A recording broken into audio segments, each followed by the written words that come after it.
It's been a bumpy couple of years for the economy. The pandemic's sent economic indicators all wackadoo.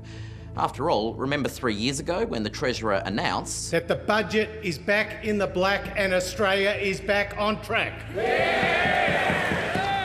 Budget surpluses as far as the eye could see. Budget surpluses that never occurred. And tonight, the budget's covered in red ink. An estimated $80 billion deficit this year, shrinking to $40 or $50 billion in years to come. Those are the national accounts, but what about our personal ones?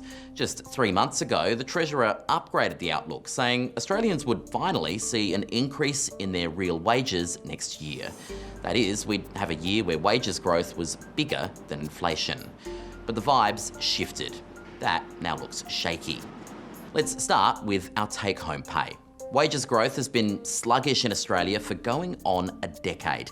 For years, governments have been prematurely saying it'll rebound, although it must be said last year's forecasts have turned out a lot closer to the money than the years before.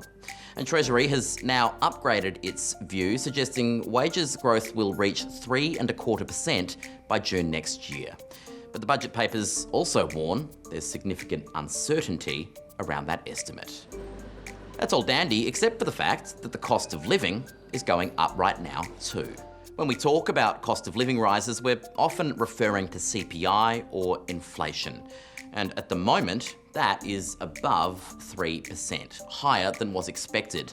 Last year, the budget forecast it would be getting below 2% pretty soon. Instead, the government now thinks we're looking at double that, with inflation hitting 4.25% in June this year, but falling back to 3% by 12 months later. The oil price is making inflation pretty volatile at the moment. Transport costs are rising faster than any other product category, and the inflation data we've got doesn't yet include the soaring fuel prices of this month.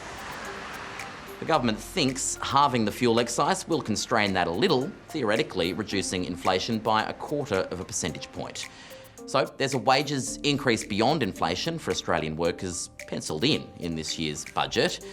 But just like the government's plans to get the budget back in black disintegrated, so too could that real wages growth turn out to be a mirage. After all, it's 2022 and everything's a bit wackadoo.